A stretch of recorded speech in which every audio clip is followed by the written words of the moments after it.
혹시 지난 1년 동안 당신이 사랑하는 누군가에게서 눈에 잘 띄진 않지만 어딘가 마음에 걸리는 변화가 감지된 적 없으셨나요? 우리는 흔히 인생의 마지막 순간이 예고 없이 다가온다고 믿곤 하지만 사실 우리 몸은 그 끝을 향해 천천히 그러나 분명하게 신호를 보내고 있습니다. 때로는 몇 달 전, 어떤 경우엔 1년 전부터 말이죠. 문제는 이 조용한 외침이 너무 사소해 보이기에 대부분의 사람들이 그 의미를 알아차리지 못한 채 지나쳐버린다는 데 있습니다. 그리고 시간이 흐른 뒤에야 그 신호들이 이미 존재했음을 깨닫지만 그 순간은 이미 너무 늦어버린 후일 수 있습니다. 소중한 이와 함께할 마지막 기억을 만들기엔 준비하기는 말이죠. 이번 영상에서는 많은 이들이 겪으면서도 쉽게 지나쳐버리는 고령자의 삶이 마지막에 접어들기 약 1년 전부터 나타날 수 있는 5가지 주요 징후에 대해 다루고자 합니다.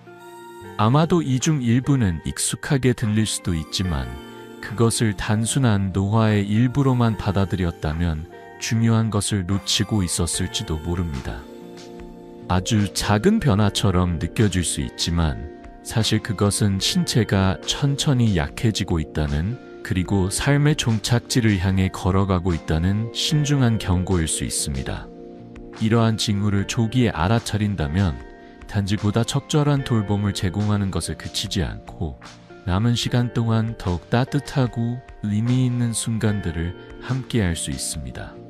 무엇보다도 사랑하는 이가 마지막 길을 편안하고 존엄하게 그리고 평온하게 맞이할 수 있도록 도울 수 있을 것입니다.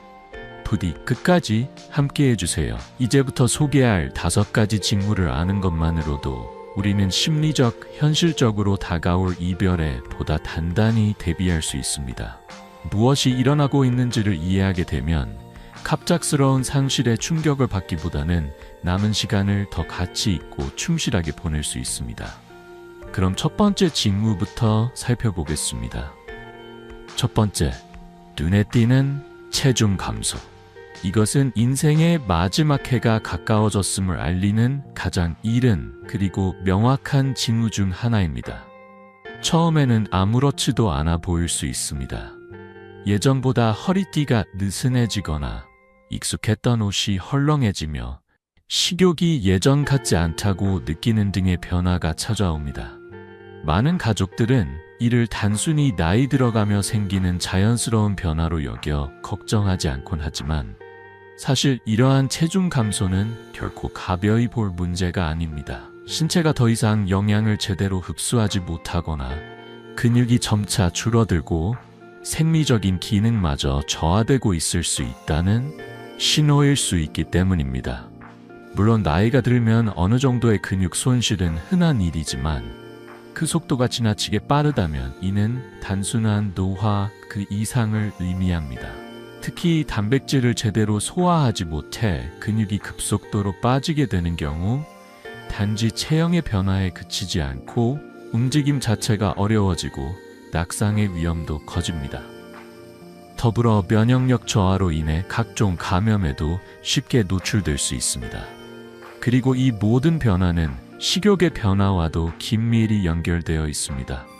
많은 고령자들은 예전만큼 배가 고프지 않다고 말하지만 그 이면에는 몸이 천천히 생애의 마지막을 향해 걸어가고 있다는 말없는 신호가 숨겨져 있을 수 있습니다. 이러한 변화는 당신에게 준비하라고 속삭이는 신체의 마지막 언어일지도 모릅니다. 부디 그 속삭임에 귀를 기울여 주세요. 맛을 느끼는 감각이 흐릿해지고 음식의 향이나 색조차 마음을 자극하지 못하게 되면 식사는 더 이상 즐거움이 아닌 의무처럼 느껴질 수 있습니다. 어느 순간부터 한 끼를 건너뛰는 일이 익숙해지고 먹는 양도 눈에 띄게 줄어들기 시작하죠. 이처럼 서서히 진행되는 변화는 단순히 입맛이 변했다는 문제를 넘어서 몸 깊은 곳에서 일어나고 있는 생리적 쇠약의 신호일 수 있습니다. 더 이상 위장은 예전처럼 활발하게 활동하지 않고 뇌 또한 배고픔이라는 신호를 선명하게 보내지 않게 됩니다. 그 결과 하루를 버틸 에너지가 부족해지고 몸은 점점 더 지치며 면역 체계도 약해져 전반적인 건강 상태가 무너지기 시작합니다. 더구나 이런 변화는 단지 식욕의 문제가 아닐 수 있습니다. 신체가 보내는 경고는 종종 눈에 보이지 않는 질환과도 맞닿아 있습니다. 예를 들어 체중 감소는 암, 심부전, 만성 신장 질환과 같은 심각한 질병들의 초기 신호일 수 있으며 이들 질환은 뚜렷한 증상이 나타나기 훨씬 이전부터 조용히 진행되고 있을 수도 있습니다. 또한 마음의 병도 영향을 끼칩니다. 우울감이나 인지 기능의 저하는 식욕을 앗아가고 충분한 칼로리를 섭취하지 못하게 만들어 신체는 점점 더 생존에 필요한 힘을 잃게 되는 악순환에 빠지게 됩니다. 일부 가족들은 이런 상황을 인식하고 어르신이 좋아하는 음식을 준비하거나 고단백 영양음료를 권하는 등 나름의 노력을 기울이곤 합니다. 하지만 그런 정성에도 불구하고 체중이 계속 줄고 있다면 우리는 그것이 단순한 입맛 문제 그 이상임을 깨달아야 합니다. 이 시점에서 억지로 더 많은 음식을 먹게 하려는 노력은 오히려 스트레스가 될 수 있으며 실제로 큰 효과를 보지 못할 가능성도 있습니다. 그보다는 소화가 쉬운 음식, 부드럽고 삼키기 쉬운 식사, 그리고 충분한 수분을 섭취하도록 유도하는 것이 삶의 질을 유지하는 데 훨씬 더 중요한 역할을 하게 됩니다. 만약 가족 중 어르신이 눈에 띄게 체중이 줄어들고 식사량도 감소하며 이전보다 눈에 띄게 기력이 떨어지고 일상적인 활동조차 어려워한다면 그것은 단순한 겉모습의 변화가 아니라 몸이 보내는 조용하지만 절실한 메시지일 수 있습니다. 이런 신호를 미리 알아차린다면 앞으로 닥쳐올 시간을 보다 명확하게 준비할 수 있을 뿐만 아니라 그분의 마지막 여정을 더 따뜻하게 동행할 수 있습니다. 진심 어린 공감과 세심한 배려로 남은 시간을 더욱 소중하고 의미 있게 만들 수 있는 열쇠가 되어줄 것입니다. 두 번째 신호, 깊고 지속적인 탈진과 쇠약감. 삶의 황혼에 이르렀을 때 가장 두드러지는 변화 중 하나는 아무리 쉬어도 회복되지 않는 몸 깊은 곳에서부터 밀려오는 탈진입니다. 이건 단순히 긴 하루의 피로가 아닙니다. 작은 움직임조차 전신을 소모시키고 단순한 동작 하나에도 숨이 가빠질 정도로 심한 쇠약감이 찾아오곤 합니다.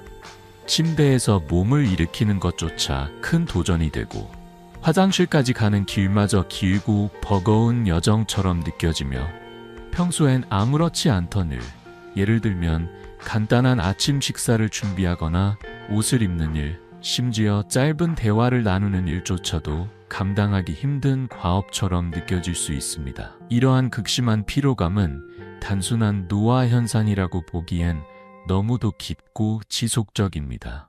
그것은 우리 몸 안의 기관들이 점차 속도를 늦추고 남아있는 에너지의 마지막 불꽃을 아껴 써야 하는 시점에 다다랐다는 조용한 신호일 수 있습니다. 이처럼 신체가 전하는 피로와 쇠약의 언어를 외면하지 않는 것이야말로 남은 삶을 어떻게 준비하고 어떻게 함께할지를 결정짓는 첫걸음이 될 것입니다. 심장이 보내는 마지막 신호는 조용하지만 분명합니다. 더는 예전처럼 강하게 혈액을 내뿜지 못하고 순환의 리듬은 눈에 띄게 느려지며 온몸을 움직이는 데 필요한 산소도 제때 전달되지 않게 됩니다. 이처럼 혈류가 약해지면 근육은 점점 힘을 잃고 몸의 균형을 잡는 것조차 쉽지 않아집니다. 예전에는 거뜬히 했던 일들도 이제는 숨을 몰아쉬며 해야 하고 그마저도 오래 버티기 어렵습니다. 이러한 신체의 쇠약은 단지 근육의 힘이 빠지는 데서 그치지 않습니다. 근본적으로는 신진대사 자체가 서서히 가라앉는 데서 비롯됩니다. 원래 몸은 외부에서 섭취한 에너지를 효율적으로 분해하고 그 에너지를 활동과 생존에 고루 분배하며 살아갑니다. 하지만 생의 끝자락에 다다르면 몸은 선택을 해야 합니다. 남은 에너지를 오직 유지에만 집중하게 되죠. 즉, 생명을 지탱하는 심장, 폐, 뇌 같은 핵심 장기들에만 에너지를 분배하고 움직이거나 말하거나 걷는 것 같은 부가적인 활동은 자연스레 우선순위에서 밀려납니다. 그래서 노년기에 많은 사람들은 점점 더 자주 눕게 됩니다. 낮에도 짧게든 길게든 잠에 들고 깨어있는 시간이 줄어들며 어느 순간 방금까지 멀쩡했던 사람이 금세 지쳐서 말을 멈추거나 숨을 고르기 시작하는 장면이 반복되곤 합니다. 이런 육체적 변화 못지않게 마음의 피로도 깊어집니다. 평생을 강인하게 살아온 사람일수록 손에 힘이 빠지고 자리에 눕는 시간이 많아질수록 내면의 낙담이 커지곤 합니다. 나는 이제 아무것도 할 수 없구나 라는 자책감은 부끄러움과 분노로 번지고 이전까지 자랑스러워하던 독립심은 꺾여버립니다. 자연스럽게 대화는 줄고 사람들과의 만남도 피하게 되며 늘 즐기던 취미조차 손에서 놓게 됩니다. 그것은 더 이상 그 일이 재미없어서가 아니라 단지 그것을 할 기력이 남아있지 않기 때문입니다. 이러한 단절은 점점 외로움과 고립이라는 굴레로 이어지며 삶의 속도를 더욱 빠르게 늦추게 됩니다. 가족의 입장에서는 이 모든 변화가 슬프고 낯설게 다가올 수 있습니다. 한때 유쾌하고 활달하던 부모나 조부모가 점점 말수가 줄고 자꾸 잠만 자고 아무것도 하려 하지 않으니 무기력하거나 심지어 게으르다고 오해하는 경우도 있습니다. 하지만 이 시점에서 힘을 내라고 독려하거나 억지로 활동을 권유하는 것은 오히려 상처가 될 수 있습니다. 이 시기에는 무엇보다 있는 그대로의 모습을 받아들이는 것이 중요합니다. 그들의 한계를 인정하고 쉴 수 있게 해주며 작은 활동조차도 무리 없이 감당할 수 있도록 조율해주는 것이 남은 시간의 평온을 지키는 가장 좋은 방법입니다. 만약 당신이 사랑하는 사람이 아무리 자도 피곤하다고 말하고 이전보다 자주 눕고 일상적인 활동조차 힘들어 한다면 그것은 단지 나이가 들어서가 아니라 몸이 이미 중요한 변화의 문턱에 서 있음을 알려주는 신호일 수 있습니다. 이 시점에서 우리가 해줄 수 있는 가장 큰 선물은 기대가 아닌 지지입니다. 무언가를 해내길 바라는 것이 아니라 그저 곁에서 함께하고 조용히 손을 잡아주며 대화가 끊기더라도 곁을 지키는 것. 그것이야말로 남은 시간이 사랑으로 채워질 수 있는 방법입니다. 세 번째 신호. 인지 기능의 저하 혹은 내면 세계로의 후퇴. 삶이 마지막을 향해 걸어가기 시작하면 그 여정은 종종 머릿속에서도 조용한 변화를 동반합니다. 생각의 속도는 느려지고 말의 순서가 뒤엉키며 익숙하던 공간 속에서조차 길을 잃는 일이 일어날 수 있습니다. 예전에는 반응이 빠르고 유쾌한 농담으로 사람들을 웃게 했던 이가 이제는 질문에 대답을 망설이거나 방금 전했던 이야기를 잊어버리기도 합니다. 때로는 대화를 따라잡지 못해 멍하니 고개만 끄덕이고 심지어 오랜 친구의 이름조차 쉽게 떠오르지 않을 수 있습니다. 그 변화는 단순한 건망증이 아니라 내가 점차 쉼을 준비하고 있다는 하나의 흐름입니다. 그리고 그 속에서 우리는 그들이 산과 기억, 감정의 결을 조금씩 놓아주는 모습을 마주하게 됩니다. 하지만 기억이 흐려진다고 해서 사랑이 사라지는 것은 아닙니다. 말이 줄어든다고 해서 마음이 멀어진 것도 아닙니다. 그저 표현의 방식이 바뀌었을 뿐 그 속에는 여전히 따뜻한 감정이 고요히 흐르고 있습니다. 이 시간에 우리는 그들의 기억을 대신 꺼내들고 함께 웃고 함께 듣고 무엇보다도 조급해하지 않아야 합니다. 그것이 마지막 여정의 가장 고요하고 아름다운 동반이 될 수 있습니다. 말을 하다 보면 같은 문장을 되풀이하거나 친밀했던 가족의 이름이 입안에서 맴돌다 사라지거나 어제와 오늘의 경계를 구분하지 못하는 일이 잦아질 수 있습니다. 분명 예전엔 명확하고 또렷했던 사람이었는데 이젠 약속을 잊고 시간을 헤아리지 못하며 일상의 흐름 속에서 점점 자신을 잃어가는 듯한 모습을 보이게 되죠. 이런 변화는 어느 날 갑자기 찾아오는 것이 아니라 아주 느리고 조용하게 몇 달 혹은 1년 전부터 서서히 모습을 드러냅니다. 마치 먼 곳에서 밀려오는 안개처럼 처음엔 희미하지만 어느 순간 모든 풍경을 가려버리는 것처럼 말입니다. 그리고 이 현상은 단순한 건망증이나 나이 탓으로 치부할 수 있는 일이 아닙니다. 뇌 역시 다른 신체 기관과 마찬가지로 제대로 기능을 하기 위해서는 일정한 산소와 영양분의 공급이 필요합니다. 하지만 말년에 접어들면 심장의 펌프 능력이 약해지고 그로 인해 혈류가 줄어들며 뇌로 향하는 산소 공급량도 감소하게 됩니다. 결국 인지 기능은 서서히 무뎌지고 그 결과는 다양한 형태로 나타납니다. 복잡한 결정을 내리는데 어려움을 겪고 익숙한 장소에서도 길을 잃고 오랜 세월 곁에 있었던 사람들의 얼굴조차 낯설게 느껴지는 순간이 찾아올 수 있습니다. 간혹 정신이 잠깐 맑아지는 듯한 시간이 있다가도 곧 다시 멍한 상태로 빠지기도 합니다.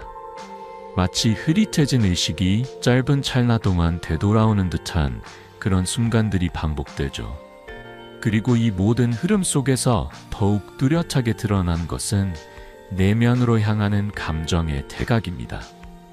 시간이 지날수록 많은 이들이 외부 세계와의 연결을 느슨히 하고 더 이상 대화에 끼어들지 않으며 한쪽 구석에 조용히 앉아 긴 시간을 보내게 됩니다. 이것은 가족이나 세상에 대한 애정이 식어서가 아닙니다. 그보다는 감정과 자극을 받아들이고 반응하는 능력이 서서히 줄어들기 때문입니다. 대화는 때때로 벅차게 느껴지고 소음은 정신적으로 부담을 주며 사람들 틈에 있는 것이 오히려 고단하게 느껴지기도 합니다. 그렇게 그들은 점점 내면의 방 안으로 들어가 문을 닫습니다. 그리고 그곳에서 우리는 때로 짜증과 불안, 무기력과 고요 사이에서 변화하는 감정의 파동을 목격하게 됩니다. 어떤 사람은 평소보다 쉽게 화를 내고 사소한 일에도 예민해지는 반면 어떤 이는 믿기 어려울 만큼 침착해지고 마치 모든 감정을 내려놓은 듯한 무관심한 태도를 보이기도 합니다. 이 모든 변화는 성격이 변한 것이 아니라 신체적 쇠약과 정신적 부담에 적응해 나가는 하나의 과정입니다. 인지 기능이 저하되면 감정을 정확히 표현하거나 상황에 적절하게 반응하는 것이 어렵기 때문에 표정이 사라지고 감정의 결이 뚝뚝 끊긴 채 어딘가 멀리 있는 사람처럼 느껴질 수 있습니다. 가족에게 있어 이 시기는 유독 마음을 아프게 합니다. 여전히 곁에 있는데도 마치 서서히 멀어지는 듯한, 손이 닿지 않는 어딘가로 가버리는 듯한 그 모습은 상실감을 불러일으킵니다. 존재하고 있으되 마음은 이미 떠나가고 있는 것 같은 그 이중적인 상실이 우리를 더욱 힘들게 만듭니다. 그러나 이 모든 것은 절대 그들의 의도가 아닙니다. 무관심하거나 소외시키려는 것이 아니라 그저 이제는 예전처럼 세상과 연결되는 것이 힘들어진 것뿐입니다. 그렇기에 억지로 대화에 끌어들이거나 반응을 요구하는 대신 그들이 있는 자리에서 함께 해주는 것이 가장 따뜻한 방식이 됩니다. 조용히 옆에 앉아 따뜻한 목소리로 말을 걸고 손을 부드럽게 감싸 안으며 설령 그들이 아무런 대답도 하지 않아도 당신의 존재는 마음 깊은 곳에서 충분히 느껴지고 있다는 것을 믿어야 합니다. 만약 사랑하는 사람이 점점 자주 잊고 혼란스러워하며 더 이상 활동에 관심을 보이지 않는다면 그 변화를 결코 가볍게 여겨서는 안 됩니다. 그것은 때때로 정신과 육체가 마지막 여정을 준비하고 있다는 조용한 신호일 수 있습니다. 이 시기에는 무엇보다도 인내가 필요합니다. 복잡한 설명보다 고요한 동행이, 크고 선명한 말보다 잔잔한 위로가 더 큰 힘이 됩니다. 그들이 익숙하고 안전하다고 느끼는 환경 안에서 평온함을 유지하도록 돕는 것. 그것이 지금 우리가 할 수 있는 최선입니다. 비록 말수가 줄고 눈빛이 멀어질지라도 사랑은 여전히 흐르고 있으며 위로는 여전히 도달할 수 있습니다. 핵심으로 들어가 보겠습니다. 신체가 점차 약해지기 시작할 때 가장 명확하게 드러나는 신호 중 하나는 면역 체계의 쇠퇴입니다. 이전에는 거의 아프지 않던 사람이 이제는 사소한 감기나 가벼운 감염에도 쉽게 노출되고 회복하는데도 시간이 오래 걸리는 모습을 보일 수 있습니다. 미미했던 질병이 끈질기게 오래 머물고 작은 상처 하나조차도 예전처럼 금세 아물지 않습니다. 이러한 변화는 우연이나 일시적인 증상이 아닙니다. 이는 몸이 더 이상 스스로를 강하게 지켜내지 못하고 있다는 명백하고 조용한 경고입니다. 특히 반복적인 감염은 더욱 주의 깊게 살펴야 할 신호입니다. 폐렴, 요로감염, UTI, 피부염증, 입안의 궤양 등 이전에는 드물던 질환들이 점점 더 자주 나타나고 점차 회복 속도도 더뎌집니다. 가족들은 이를 각각의 개별적인 병으로 여기기 쉽지만 사실 이는 면역체계 전체가 약화되었음을 보여주는 통합적인 신호일 수 있습니다. 과거에는 간단한 항생제로 빠르게 회복했던 질환이 이제는 별다른 반응을 보이지 않거나 더 강한 약을 필요로 하며 치료 후에도 여전히 증상이 남는 경우가 많아집니다. 어떤 경우에는 동일한 감염을 여러 차례 치료해야 할 만큼 회복력이 뚝 떨어진 듯한 모습을 보이기도 합니다. 이런 반응이 일어나는 이유는 신체 내부에서 점차적으로 순환계가 느려지고 간, 신장, 폐 등의 주요 장기들이 예전만큼 빠르고 유연하게 반응하지 않기 때문입니다. 여기서 더 주의해야 할 부분은 우리가 쉽게 놓치기 쉬운 만성 상처들입니다. 사소한 긁힘, 피부 궤양 혹은 멍 하나가 좀처럼 낫지 않거나 아물어도 곧 재발한다면 이는 혈액순환에 문제가 생겼다는 강력한 신호일 수 있습니다. 산소와 영양분이 조직으로 충분히 전달되지 않으면 피부와 근육은 회복하는 데 필수적인 에너지를 확보하지 못하게 됩니다. 활동량이 적은 사람일수록 이는 더 심각해집니다. 욕창은 특히 고령자나 누워있는 시간이 긴 환자들에게 치명적일 수 있으며 방치할 경우 심각한 전신 감염으로 이어질 위험도 있습니다. 더욱 걱정스러운 점은 말기 환자에게 나타나는 감염 증상이 우리가 일반적으로 아는 방식과 다를 수 있다는 사실입니다.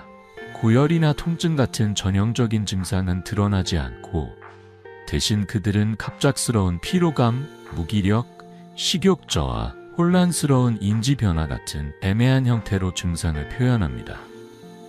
가령 평소 명확했던 말이 흐려지고 집중력이 떨어지며 갑작스럽게 사람을 잘 못 알아보거나 방향을 혼동하는 일이 있다면 그것은 단지 피곤해서가 아니라 몸 안에서 이미 감염이 시작되었음을 알리는 초기 경고일 수 있습니다. 이처럼 감염은 더 이상 단순한 질병이 아니라 몸 전체가 생의 마지막 변곡점에 들어섰음을 말없이 알려주는 그러나 분명한 목소리입니다. 이러한 신호를 빠르게 인식하고 대응하는 것이야말로 환자가 말기에 얼마나 안정적이고 평온한 상태를 유지할 수 있을지를 좌우하는 열쇠가 됩니다. 가족 입장에서 사랑하는 사람이 자꾸 감염에 시달리는 모습을 지켜보는 것은 말로 표현할 수 없는 고통이 될 수 있습니다. 무엇보다 반복되는 항생제 치료나 병원 입원은 환자뿐만 아니라 가족에게도 심리적, 육체적으로 큰 부담을 안깁니다. 하지만 이 시점에서 중요한 것은 단지 병을 없애는 것이 아니라 어떻게 그 사람의 삶을 더 편안하게, 덜 고통스럽게 유지해 줄 수 있을까를 함께 고민하는 것입니다. 감염은 단지 병리적인 문제가 아니라 생의 끝을 향해 가고 있는 몸의 마지막 언어일 수 있습니다. 그리고 그 언어에 귀 기울이는 것이야말로 남은 시간에 진심으로 동행하는 첫걸음이 됩니다. 우리 마음은 늘 희망을 향해 닿아 있습니다. 치료를 시작하면 자연스레 더 나아질지도 몰라라는 바람이 마음 한편에 자리 잡게 되지요. 그러나 어느 시점에 이르면 그 희망의 방향이 바뀌게 됩니다. 회복이라는 목표보다 더 이상 아프지 않도록, 더 이상 괴롭지 않도록, 그저 평온하고 존엄한 시간을 보내는 것이 훨씬 소중한 과제가 되는 순간이 오는 것입니다. 이 시기에는 고통을 줄이고 불편함을 덜어주는 것이야말로 진정한 돌봄의 핵심이 됩니다. 충분한 수분을 공급해 탈수를 방지하고 입안을 깨끗하게 유지하며 피부가 건조하지 않도록 자주 보습을 해주는 세심한 손길이 오히려 어떤 약보다 더 깊은 위로가 될 수 있습니다. 너무 많은 자극이나 치료적 개입은 오히려 몸에 부담이 될 수 있기에 고요한 배려와 세심한 간호가 무엇보다 중요해집니다. 5번째 징후로 넘어가겠습니다. 삶이 마지막 문턱에 이르렀을 때 가장 뚜렷하게 나타나는 변화 중 하나는 바로 호흡과 혈액순환의 급격한 변화입니다. 가족들은 사랑하는 이가 숨을 쉬는 리듬이 달라졌음을 직감하게 됩니다. 예전처럼 깊고 규칙적이던 호흡이 점점 느려지고 더 얕아지며 때로는 갑자기 멈춘 듯 멍하니 숨을 쉬지 않는 순간들이 찾아오기도 합니다. 그러다가 다시 숨을 크게 들이쉬는 패턴이 반복되는 경우도 있습니다. 이러한 변화는 체인 스토크스 호흡이라고 불리는 패턴일 수 있으며 이는 깊고 빠른 숨과 한참 동안의 호흡 정지가 교차하는 형태로 나타납니다. 처음에는 간헐적이고 미묘하게 보이지만 시간이 흐를수록 점점 더 뚜렷하고 자주 나타나게 됩니다. 이와 함께 자주 동반되는 변화는 혈액순환의 약화입니다. 손끝과 발끝이 점점 차가워지고 코와 귓바퀴마저 서늘하게 식어갑니다. 피부색도 변하기 시작합니다. 혈색을 잃고 점차 창백해지며 특히 손가락이나 발가락 부위에는 얼룩진 자국처럼 보이는 푸르스름한 변색이 생기기도 합니다. 이것은 몸이 마지막 에너지를 보존하기 위해 생명 유지의 필수적인 주요 장기로 혈액을 집중시키는 현상입니다. 사지로 가던 혈류가 줄어들고 그만큼 말단 부위는 점점 차가워지며 기능이 떨어지게 되는 것이지요. 이는 심장이 더 이상 충분히 강하게 혈액을 밀어내지 못하고 있음을 나타내는 결정적인 신호입니다. 또한 아주 작은 움직임조차 숨을 가쁘게 만드는 현상이 나타날 수 있습니다. 예를 들어 단지 침대에서 몸을 일으키거나 의자에서 일어나려고 할 때 혹은 짧게 대화를 나누는 것만으로도 숨이 가빠지고 숨소리가 점점 거칠어지며 말하다가 중간에 갑자기 숨을 들이쉬는 일이 반복되기도 합니다. 만약 예전엔 가볍게 산책을 즐기던 분이 이제는 몇 걸음 걷는 것조차 힘들어하고 앉았다 일어나는데도 한참 숨을 고르며 힘들어한다면 이는 폐 기능이 점차 약화되고 있다는 명확한 경고일 수 있습니다. 어떤 경우에는 폐 내부에 체액이 축적되어 호흡을 더욱 어렵게 만들기도 합니다. 이로 인해 숨소리가 쌩썽거리거나 깊은 기침이 이어지며 마치 가슴 안에 돌덩이가 눌러앉은 듯한 답답함을 호소하게 됩니다. 이러한 변화들은 삶의 마지막 여정을 향해 몸이 조용히 준비를 시작했다는 눈에 보이지만 감정적으로는 쉽게 받아들이기 어려운 징후들입니다. 하지만 바로 이 시기야말로 우리가 진정으로 필요한 것은 무엇인지, 사랑하는 사람에게 남겨줄 수 있는 가장 큰 선물이 무엇인지 되묻게 되는 시간입니다. 조용한 숨결, 미묘한 체온의 변화, 눈빛 너머의 고요함, 그 속에 담긴 메시지를 놓치지 말아야 할 때입니다. 사소한 기침 소리 하나에도 우리는 종종 감기겠지라며 대수롭지 않게 넘기곤 합니다. 하지만 고령의 가족이 임종을 앞두고 있는 시기라면 그러한 사소한 증상들마저도 우리가 귀 기울여야 할 중요한 신호일 수 있습니다. 특히 호흡이 점차 얕아지고 폐의 기능이 느리게 무너져가는 징조는 평범한 감기처럼 보일지라도 그 이면에 삶의 마지막 여정이 조용히 다가오고 있다는 현실이 숨어 있을지도 모릅니다. 그로 인해 어떤 사람들은 등을 평평하게 대고 눕는 것을 점점 힘겨워하게 됩니다. 숨을 들이쉬는 것이 고통스럽게 느껴지기 시작하면 베개를 두세 겹 쌓아 상반신을 세우거나 아예 리클라이너 의자에서 잠을 청하는 쪽을 택하기도 합니다. 이는 단지 편안함을 찾기 위한 시도이자 몸이 스스로를 보호하려는 마지막 본능적 선택이기도 합니다. 가족의 입장에서는 이러한 변화가 매우 당혹스럽고 두렵게 다가올 수 있습니다. 숨소리가 이상하게 들리면 본능적으로 더 크게 숨 쉬어봐 하고 등을 두드리며 도와주고 싶어집니다. 혹시 숨이 멎는 건 아닐까? 뭔가 응급한 상황이 벌어지고 있는 건 아닐까 하는 불안도 함께 엄습하지요. 그러나 대부분의 경우 이러한 변화는 그저 몸이 점점 느려지고 있다는 자연스러운 여정의 일부일 뿐입니다.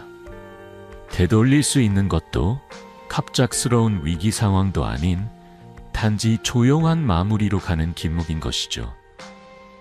이러한 시기에 우리가 해줄 수 있는 가장 의미 있는 일은 고통을 없애주기보다는 불편함을 덜어주는 것입니다. 예를 들어 방 안의 온도를 너무 덥지 않게 유지해주거나 공기가 마르지 않도록 가습기를 틀어주는 것, 마른 입안을 적셔줄 만큼의 물을 자주 권하는 것만으로도 숨을 고르는데 큰 도움이 됩니다. 상황에 따라 의료진의 판단에 따라 약물이나 산소요법이 사용될 수 있지만 이 시점에서 진짜 중요한 것은 치료가 아니라 편안함입니다. 생명을 연장하기 위한 처치보다는 남은 시간을 고요하고 아늑하게 만드는 환경이 우선이 되어야 할 순간입니다. 만약 사랑하는 사람이 호흡이 불규칙해지거나 손과 발이 서서히 차가워지고 피부색이 창백해지거나 푸르스름하게 변하는 모습을 보인다면 그것은 단지 증상이 아니라 몸이 에너지를 보존하고 순환을 최소화하려는 마지막 조정에 들어섰다는 신호일 수 있습니다. 이러한 때야말로 가족이 옆에 있는 것만으로도 큰 위안이 됩니다. 어떤 말보다 어떤 행동보다도 곁을 지켜주는 따뜻한 존재감이 무엇보다 소중하게 다가옵니다. 어둡지도 복잡하지도 않은 공간, 조용한 음악과 부드러운 촉감, 그리고 사랑하는 이의 손길이 함께하는 그곳에서 사람은 가장 편안한 안식을 찾게 됩니다. 남은 시간이 몇 개월일지 혹은 몇 주일지 모르지만 그 길 위에서 가장 중심에 놓여야 할 것은 생명 연장의 기술이 아닌 존엄성과 평온함입니다. 이제 영상의 마지막에 다다르며 우리가 함께 돌아본 5가지 신호를 다시금 천천히 되새겨 봅니다. 갑작스러운 체중 감소, 쉽게 회복되지 않는 극심한 피로, 인지 능력의 저하와 내면으로의 후퇴, 반복되는 감염과 상처의 더딘 회복, 그리고 호흡과 혈액순환의 뚜렷한 변화. 이 5가지 증상은 한 사람이 삶의 끝자락에 다가섰을 때 보통 수개월 또는 1년 전부터 서서히 모습을 드러내는 경향이 있습니다. 처음엔 하나둘 아주 미묘하게 찾아오며 마치 바람이 방향을 바꾸는 듯이 서서히 현실을 바꾸어 놓습니다. 이런 변화를 마주하는 것은 가족에게 참으로 어려운 일이기도 합니다. 우리는 본능적으로 더 많이 먹고 더 자주 움직이며 다시 예전의 활력을 되찾기를 바라게 되지요. 하지만 때로는 우리가 할 수 있는 가장 사랑 가득한 일은 억지로 그 흐름을 되돌리려는 것이 아니라 그 흐름을 조용히 받아들이고 몸이 들려주는 마지막 이야기에 귀를 기울이는 것입니다. 그리고 그 곁에서 평온한 눈빛과 따뜻한 손길로 말없이 전하는 것이죠. 당신은 혼자가 아니에요. 지금 이 순간에도 당신은 깊이 사랑받고 있어요. 삶의 마지막을 준비하는 과정에서 우리가 마주하게 되는 변화들은 두려움만으로는 다 담아낼 수 없는 깊은 감정을 동반합니다. 그러나 이 변화를 이해하는 것은 단지 죽음에 대한 공포를 키우기 위한 것이 아니라 오히려 그 시간을 더 의미 있고 존엄하게 보내기 위한 지혜의 일부입니다. 신호를 미리 인식하는 것, 그것은 단순한 정보 수집이 아니라 사랑의 다른 이름입니다. 그 어떤 의학적 조치보다도 앞서 그것은 더 나은 보살핌으로 이어질 수 있는 출발점이며 중대한 결정을 보다 명료한 마음으로 준비할 수 있도록 도와주는 실질적인 안내서가 될 수 있습니다.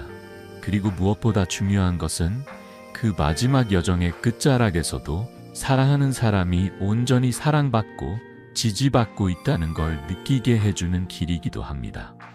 지금이야말로 손을 맞잡고 조용히 마주 앉아 서로의 이야기를 나눌 시간입니다. 그들에게 이렇게 말해주세요.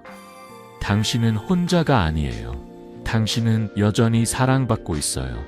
그리고 우리가 함께하고 있어요. 만약 지금 당신이 사랑하는 사람에게서 이와 같은 징후와 변화를 마주하고 있다면 부디 잠시 멈춰 깊은 숨을 들이마시고 스스로를 다독여 주세요. 당신은 이 길을 외롭게 걷고 있는 것이 아닙니다.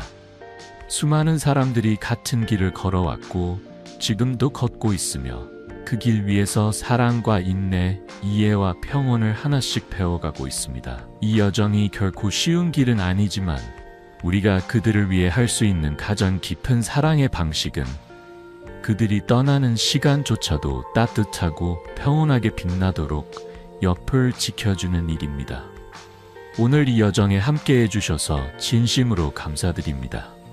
혹시 오늘 나눈 이야기 중에서 마음 깊이 남은 메시지가 있다면 또는 앞으로 이 배움을 어떻게 삶에 적용하고 싶으신지 댓글로 공유해주세요. 여러분의 이야기는 저희에게 단순한 응원을 넘어서 다음 콘텐츠를 만들어가는 데 있어 깊은 영감과 용기의 원천이 됩니다. 이 영상이 도움이 되었다면 좋아요를 눌러주시고 채널을 구독하고 주변과 공유해주세요. 여러분의 한 번의 클릭이 저희가 앞으로 더 많은 사람들에게 다정한 길잡이가 될 수 있도록 만들어줍니다. 함께 해주셔서 고맙습니다. 다음 이야기에서 다시 뵙겠습니다.